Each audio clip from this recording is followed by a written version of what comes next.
कभी coaching city में suicide का साया, तो कोचिंग संस्थान भी करते हैं छलावा।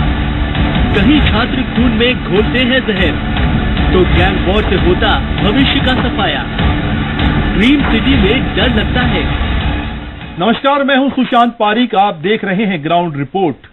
शिक्षा नगरी के तौर पर कोटा ने देश भर में अपनी एक अलग पहचान बनाई है। बात चाहे फिर इंजीनियरिंग की हो या मेडिकल के फील्ड की, अपने बच्चे के भविष्य को संवारने की चाहत रखने वाले हर माँ बाप की ख्वाहिश कोटा होती है। यही वजह है कि सालाना देश भर से 2 लाख स्टूडेंट कोटा में अपने करियर को नया मुकाम देने के लिए आते हैं। इसमें कहीं कोई दो राय नहीं है कि कोटा की इस बदली हुई पहचान के पीछे कोचिंग कारोबार का बड़ा योगदान है, लेकिन इसमें भी कहीं कोई दो राय नहीं है कि इस कामयाबी ने कोटा से बहुत कुछ छीना भी है। इस कामयाबी से कोटा की आबो हवा में बहुत कुछ ऐसा बदल गया है जिसके साइड इफेक्ट आज कोटा झेल रहा है। बात चाहे फिर नशे के कारोबार से लेकर युवाओं में बढ़ते सुसाइड के मामलों की हो या फिर आए दिन होने वाली गैंगवार की घटनाएं, इस पूरे कारोबार के पनपने के साथ ही कोटा की फिजा भी बदल रही है। ग्राउंड रिपोर्ट में आज हम बात करेंगे कोटा सिटी के इन्हीं बदले हुए हालातों की। कभी कोचिंग सिटी में सुसाइड का साया, तो कोचिंग संस्थान भी करते हैं छलावा। कहीं छात्र खून में घोलते हैं जहर, तो गैंग वॉर से होता भविष्य का सफाया। ड्रीम सिटी में डर लगता है। शिक्षा के क्षेत्र में कोटा ने कामयाबी तो हासिल की है, लेकिन इस कामयाबी ने उसे एक ऐसा दर्द दिया है जो मिटाए नहीं मिटता। दरअसल यहाँ कामयाब होने के रास्ते इतने कठिन और तनाव से भरे हैं कि पिछले कुछ सालों में सैकड़ों बच्चों ने मौत को गले लगा लिया।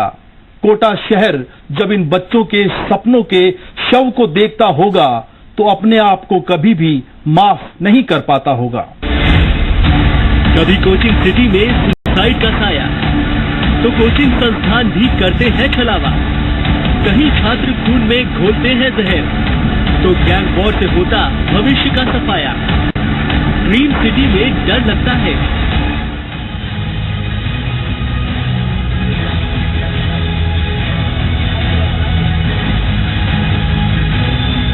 उम्मीदों ख्वाहिशों को पूरा करने वाला कोटा शहर, सपने, इम्तिहान, सफलता, नाकामी वाला कोटा शहर, जहां कभी छात्रों की जिंदगी बदल जाती है तो कभी कामयाबी की राह पर मौत का सामना करते छात्र। कोचिंग सिटी की कई काली हकीकत भी हैं। कभी ड्रग्स तो कभी गैंगवार में शामिल होते हैं छात्र, तो कई कोचिंग संस्थान भी देते हैं धोखा। ड्रीम सिटी में डर लगता है। देश के लाखों युवाओं के सपने का शहर है कोटा, तो लाखों युवाओं के सपनों और ख्वाहिशों को संवारने वाला शहर भी है कोटा। लेकिन आज की हकीकत कुछ अलग है। हम कोटा को ड्रीम सिटी भले ही कह रहे हैं, लेकिन कुछ हकीकत ऐसी है जिससे डर लगता है, और वो हकीकत है, जी हाँ, आज के कोटा की हकीकत कुछ ऐसी भी है।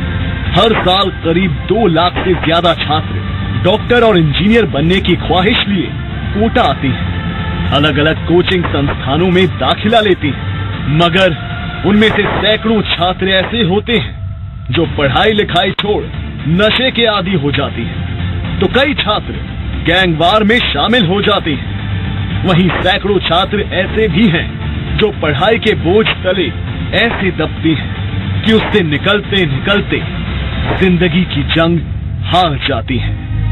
कोचिंग इंडस्ट्री की कामयाबी के बीच एक डरावनी हकीकत यहाँ होने वाले छात्रों के सुसाइड के मामले की है।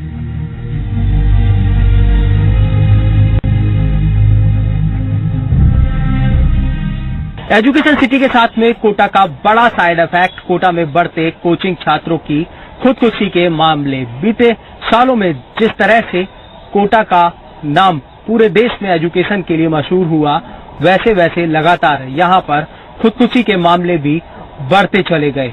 माँ बाप की उम्मीदों का बोझ, यहाँ का एजुकेशन सिस्टम और कोचिंग छात्रों पर बढ़ता तनाव, इन सब वजह से स्टूडेंट डिप्रेशन में आते चले गए और खुदकुशी के मामलों में यहाँ पर लगातार बढ़ोतरी होती गई। एक एक कर होनहार कोचिंग छात्र जान देते गए। कोटा में छात्रों की खुदकुशी का सिलसिला साल 1991 से शुरू हुआ, जब पहली बार एक छात्र ने खुदकुशी की थी। साल 1992 में 3 छात्रों ने मौत को गले लगाया था, तो साल 2000 में 26 छात्रों की खुदकुशी की घटना ने पूरे देश को झकझोर कर रख दिया था। हालांकि 2001 में खुदकुशी की घटनाओं में काफी कमी आई, लेकिन फिर भी आंकड़ा 11 रहा। वहीं साल 2002 में एक भी कोचिंग छात्र ने खुदकुशी नहीं की, मगर साल 2003 कोचिंग छात्रों के लिए एक काल की तरह था। साल 2003 में 54 छात्रों ने मौत को गले लगा लिया। बढ़ते दबाव के बीच साल 2006 से 2016 तक 170 छात्र खुदकुशी कर चुके हैं। साल 2017 में अब तक 6 छात्र खुदकुशी कर चुके हैं।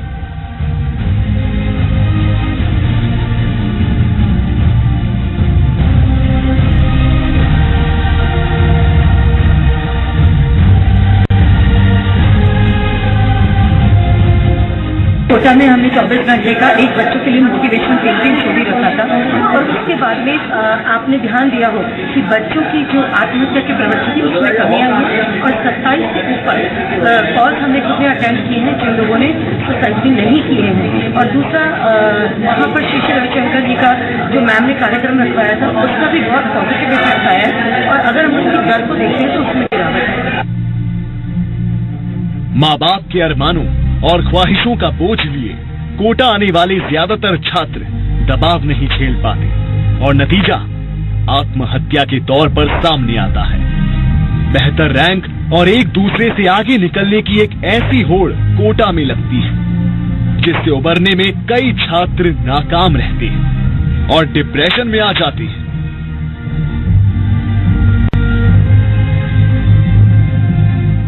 सबसे पहला रीजन आते हैं, उनको होम सिक फील करते हैं, उनको वो फैमिली एनवायरनमेंट या नहीं मिल पाता जो वो एक्सपेक्ट करते हैं। फिर उसके बाद जो उनके रिपीटेडली जो कोचिंग इंस्टीट्यूट की तरफ फ्रीक्वेंटली टेस्ट होते हैं, पीरियोडिकल टेस्ट, उसमें उनकी जो गिरती हुई परफॉर्मेंस होती है उसको नेगेटिव इवेल्युएट करते हैं और उसी से अपना लिंक कर लेते हैं मेरा सिलेक्शन होगा नहीं होगा, और उससे अब वो अवसाद में चले जाते हैं। फिर माता पिता का बहुत ज्यादा प्रेशर रहता है, वो कहते हैं भाई हमने तुमको सिर्फ पढ़ने भेजा है, तुम पढ़ते क्यों नहीं हो। उनका पढ़ने का मतलब होता है अगर मार्क्स कम आ रहे तो आप नहीं पढ़ रहे हो, और मार्क्स अच्छे आ रहे तो आप पढ़ रहे हो।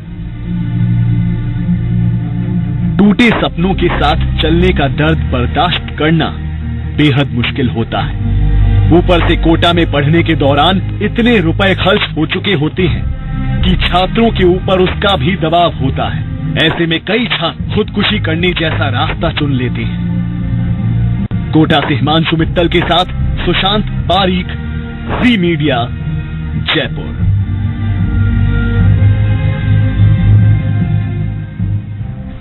देश भर से कोटा में पढ़ने के लिए आने वाले छात्रों में से एक वर्ग ऐसा भी है जिसने कोटा की आबो हवा को बिगाड़ने का काम किया है। देश के अलग अलग राज्यों से आने वाले इन छात्रों में ये वर्ग जब स्टडी में नाकाम हो जाता है तो रुख करता है अपराध की दुनिया का, और इन्हीं बिगड़े हुए छात्रों की वजह से कोटा में सामने आ रही हैं लगातार गैंगवार की घटनाएं।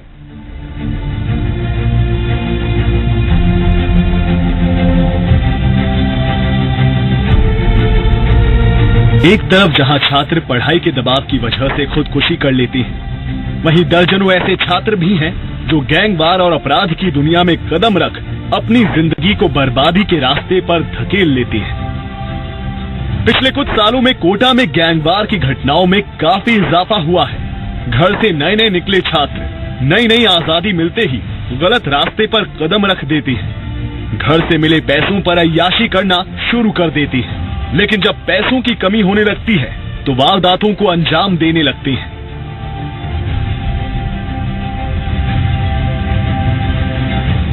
एजुकेशन सिटी का दबदबा जैसे जैसे पूरे देश में बढ़ा, कोचिंग छात्रों की तादाद कोटा में बढ़ती चली गई, और इसी के साथ में कोटा में अपराध का ग्राफ भी बढ़ता चला गया। कोचिंग छात्रों से जुड़े अपराध के मामले पूरी तरह से थानों में बढ़ गए, चाहे सड़क पर लूट की घटना हो मोबाइल छीनने की वारदात हो या फिर बाइक चोरी या फिर लड़ाई झगड़े के मामले हों, इन ज्यादातर मामलों में नाबालिग और कोचिंग छात्र आरोपी के तौर पर सामने आने लगे। गैंगवार की घटना से सबसे पहली बार 12 मई 2016 को कोटा दहला था, जब दर्जनों छात्रों ने डंडे और धारदार हथियारों से बिहार से पढ़ने आए प्रिंस नाम के एक छात्र की हत्या कर दी थी। दरअसल कोटा में बिहार से आए दर्जनों छात्रों ने मिलकर एक गैंग बना रखा है, जो कोटा आने वाले नए छात्रों को सुरक्षा के साथ कई तरह के और झांसा देकर अपने ग्रुप में शामिल कर लेते हैं और सुरक्षा के नाम पर उनसे पैसे ऐंठते हैं। ग्रुप में 2 फाड़ होने के बाद अब ये ग्रुप 2 हिस्सों में बंट चुका है।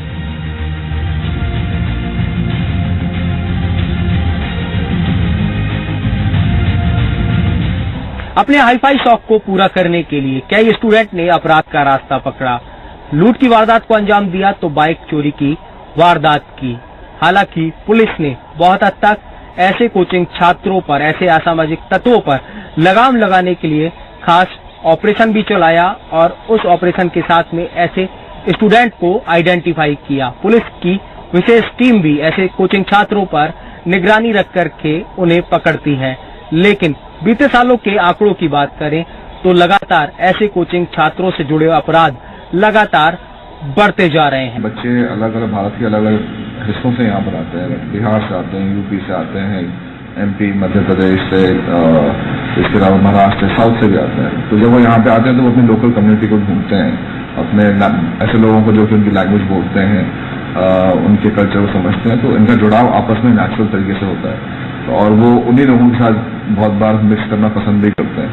तो कोई ऑर्गेनाइज्ड गैंग्स इस तरह की नहीं है, लेकिन कुछ लोग डेफिनेटली क्रिमिनल एलिमेंट होते हैं और कुछ बच्चों के माइंडसेट इस तरीके से होते हैं कि वो इस तरह के गैंग्स या ग्रुप्स बनाना चाहते हैं ताकि उनको उससे फायदा मिल सके। दरअसल साल 2000 से लेकर 2006 के बीच बिहार टाइगर गैंग पूरी तरह से कोटा में सक्रिय थी। इस दौरान शहर में आए दिन चाकूबाजी, मोबाइल फोन छीनने और चेन स्नैचिंग के साथ लूट की वारदातों में कोचिंग छात्रों के नाम सामने आए थे।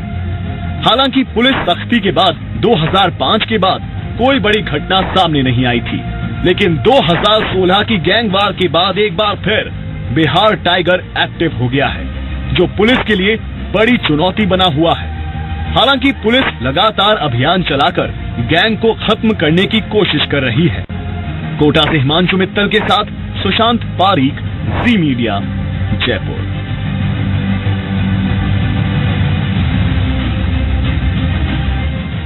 ग्राउंड रिपोर्ट में अभी वक्त हो चला है एक ब्रेक का। ब्रेक के बाद आपको दिखाएंगे कोटा में किस कदर हावी हो रहा है नशे का कारोबार। कभी कोचिंग सिटी में सुसाइड का साया तो कोचिंग संस्थान भी करते हैं छलावा। कहीं छात्र खून में घोलते हैं जहर तो गैंग वॉर से होता भविष्य का सफाया। ड्रीम सिटी में डर लगता है।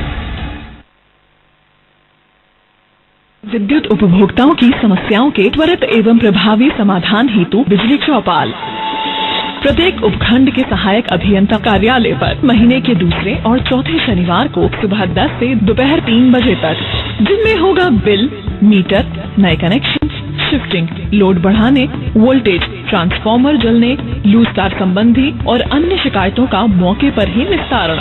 त्वरित निस्तारण नहीं होने की स्थिति में संभावित निस्तारण समय की कारण सहित सूचना। खाता संबंधी एवं अन्य जानकारी हेतु बिजली का बिल साथ लाना उपभोक्ता के लिए सुविधाजनक रहेगा। ऊर्जा विभाग राजस्थान द्वारा जनहित में प्रसारित।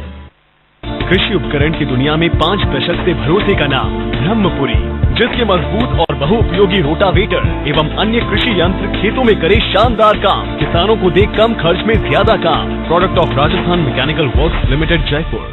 कोचिंग सिटी में सुसाइड का साया तो कोचिंग संस्थान भी करते हैं छलावा। कहीं छात्र खून में घोलते हैं जहर तो गैंग वॉर से होता भविष्य का सफाया। ड्रीम सिटी में डर लगता है। अगर आप अपने बच्चे को पढ़ने के लिए कोटा भेज रहे हैं तो आपको सचेत रहने की जरूरत है कि कहीं आपका बच्चा नशे का आदी ना हो जाए, कहीं आपके बच्चे का करियर आसमान छूने की बजाय नशे के दलदल में ना फंस जाए। जी हां, ये बेहद जरूरी हो गया है कि कोटा में पढ़ने वाले बच्चों पर एक कड़ी नजर रखी जाए, क्योंकि यहां पर नशे के कारोबारियों ने अपना बड़ा जाल फैला रखा है।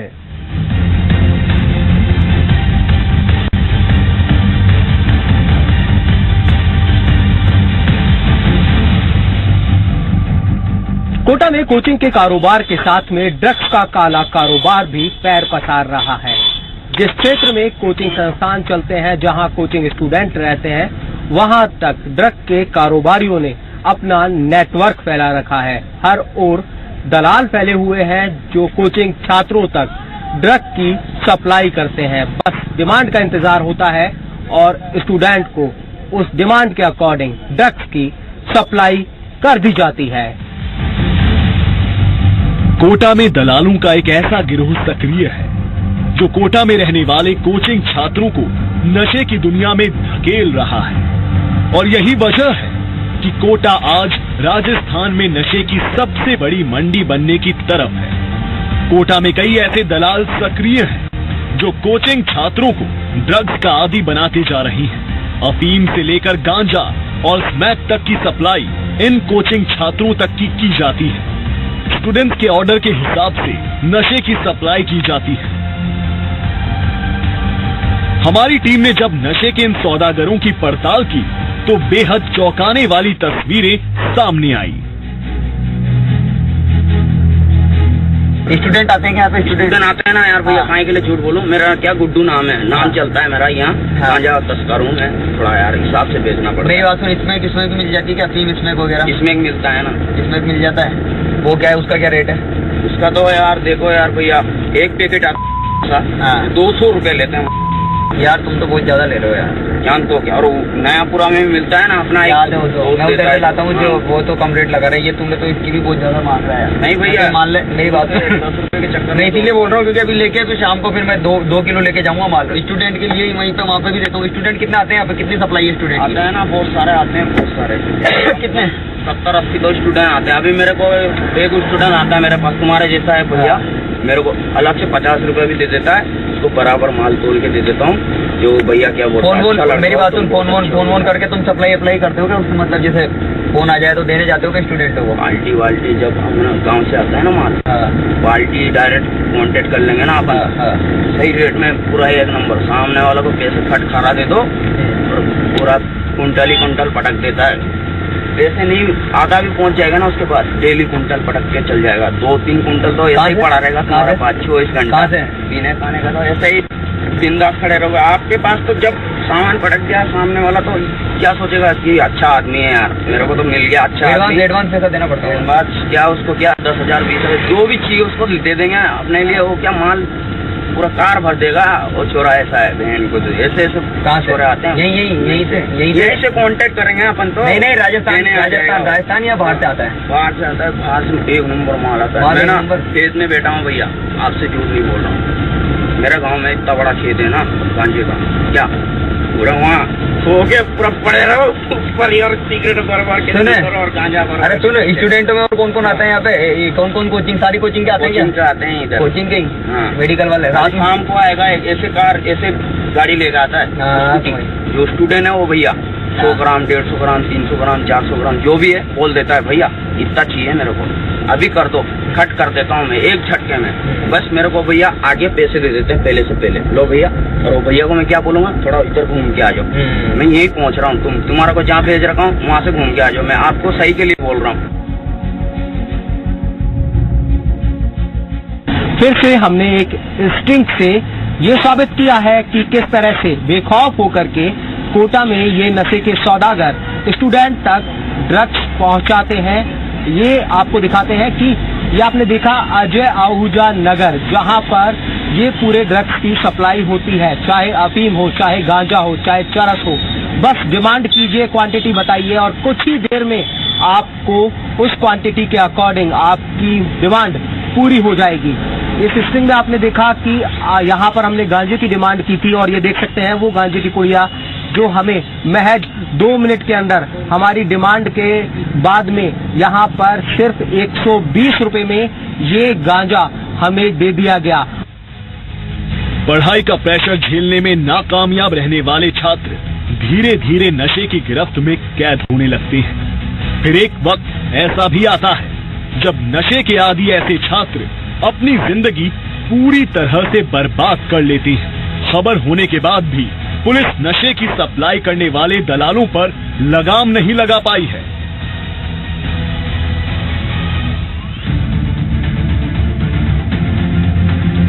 ड्रग्स का काला कारोबार एजुकेशन सिटी कोटा में बढ़ता जा रहा है, जो कोचिंग छात्रों के भविष्य को काला कर रहा है। ऐसे में पुलिस महकमे को जरूरत है कि ऐसे ड्रग्स के काले कारोबारियों पर पूरी तरह से लगाम लगाई जाए, ताकि कोटा जो कि एजुकेशन हब बन चुका है, वहां पर जो कोचिंग स्टूडेंट है उनके भविष्य को दांव पर लगाने वाले ऐसे नशे के कारोबारियों पर पूरी तरह से नकेल कसी जा सके, उन पर लगाम लगाई जा सके। इतने कॉम्पिटिटिव एनवायरनमेंट में रहते हैं तो कई तरह के डिप्रेशन से भी कई बार गुजरते हैं और बच्चे कई बार गलत रास्ता ले लेते हैं, और तब लिकर का या ड्रग्स का इस्तेमाल इनके द्वारा किया जाता है। जितने भी स्टूडेंट्स या कोचिंग इलाके हैं वहाँ पे हमने इंश्योर किया है कि सिर्फ लाइसेंस्ड जो भी शॉप्स हैं, जो गवर्नमेंट लाइसेंस शॉप्स हैं, वो ही वहाँ पे खुलें, और जो इनका टाइम है वो भी फिक्स किया हुआ एक्साइज डिपार्टमेंट द्वारा। दरअसल नशे के इस कारोबार को लेकर पुलिस को और ज्यादा सख्त एक्शन लेने की जरूरत है, लेकिन साथ ही दरकार इस बात की भी है कि अभिभावक अपने बच्चे को कोटा के हालातों के भरोसे ही नहीं छोड़े, अपने बच्चों पर जरूरी ध्यान भी रखें। कोटा से हिमांशु मित्तल के साथ सुशांत पारीक, ज़ी मीडिया, जयपुर।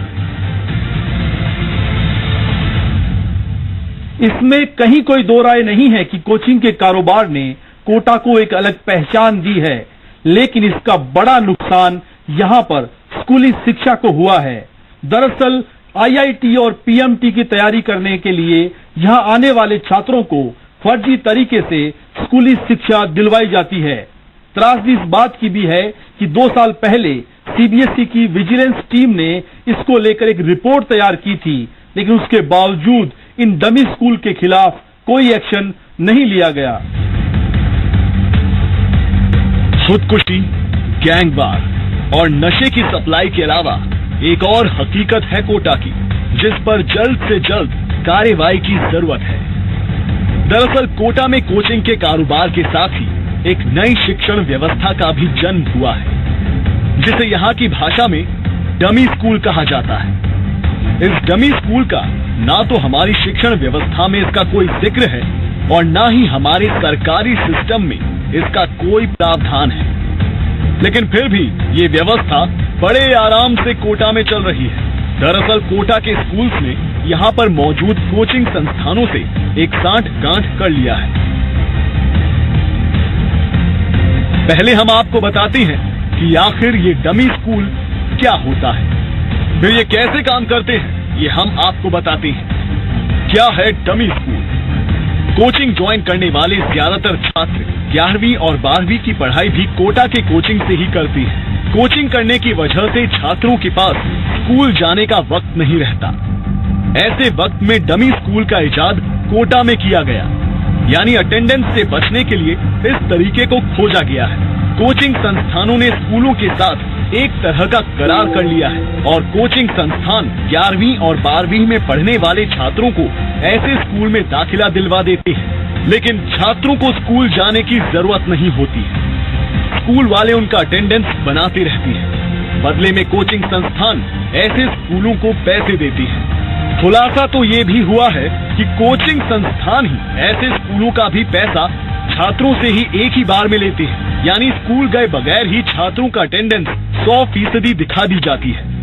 कोटा में डमी स्कूल का फर्जीवाड़ा एक लंबे वक्त से चल रहा है और फर्जीवाड़ा करने वाले स्कूल सीबीएसई या आरबीएसई से मान्यता प्राप्त होते हैं। डमी स्कूल का खुलासा सीबीएसई की एक रिपोर्ट से हुआ है। 29 पन्नों की रिपोर्ट में कोटा में चल रहे कई स्कूल सीधे कटघरे में आ गए। साल 2013-14 और साल 2014-15 में सीबीएसई दिल्ली विजिलेंस की टीम ने कोटा के कुल 30 स्कूलों का औचक निरीक्षण किया था और एक रिपोर्ट तैयार की थी। लेकिन हैरानी इस बात की है कि खुलासा होने के बाद भी कोई कार्रवाई नहीं की गई।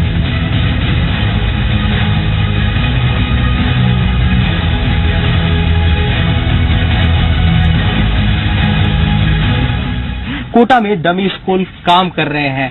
साफ है कि सीबीएसई विजिलेंस टीम ने जब इन स्कूलों का इंस्पेक्शन किया तो उसके सामने क्या कुछ आया, बहुत हद तक चौंकाने वाली ये रिपोर्ट है। इसके अनुसार जब सीबीएसई की टीम यहां पर पहुंची तो जो स्कूल थे, स्कूल के अंदर, जिस स्कूल के अंदर स्टूडेंट का फिगर 11th क्लास के अंदर 450 था, किसी के अंदर 550 था, वहां पर सीबीएसई की टीम को एक भी स्टूडेंट नहीं मिला। स्टूडेंट की जो अटेंडेंस थी वो रजिस्टरों के अंदर पूरी लगी हुई थी। कई स्कूलों के हालात तो ऐसे थे कि वो स्कूल सिर्फ और सिर्फ कागजों में रजिस्टर्ड थे, कोई बिल्डिंग उनकी नहीं थी और पूरा की पूरा एक फर्जीवाड़े के डॉक्यूमेंट के साथ में इन स्कूलों का संचालन किया जा रहा था। इतना गंभीर मामला होने के बाद भी कोई एक्शन नहीं होना, ये दिखाता है कि यहाँ कोचिंग सेंटर संचालकों ने किस कदर सिस्टम को हाईजैक कर रखा हुआ है। उम्मीद है कि हमारी इस रिपोर्ट के बाद शिक्षा विभाग जरूर हरकत में आएगा और यहाँ चल रहे डमी स्कूल के कारोबार पर लगाम लग पाएगी। कोटा से हिमांशु मित्तल के साथ सुशांत पारीक, जी मीडिया, जयपुर।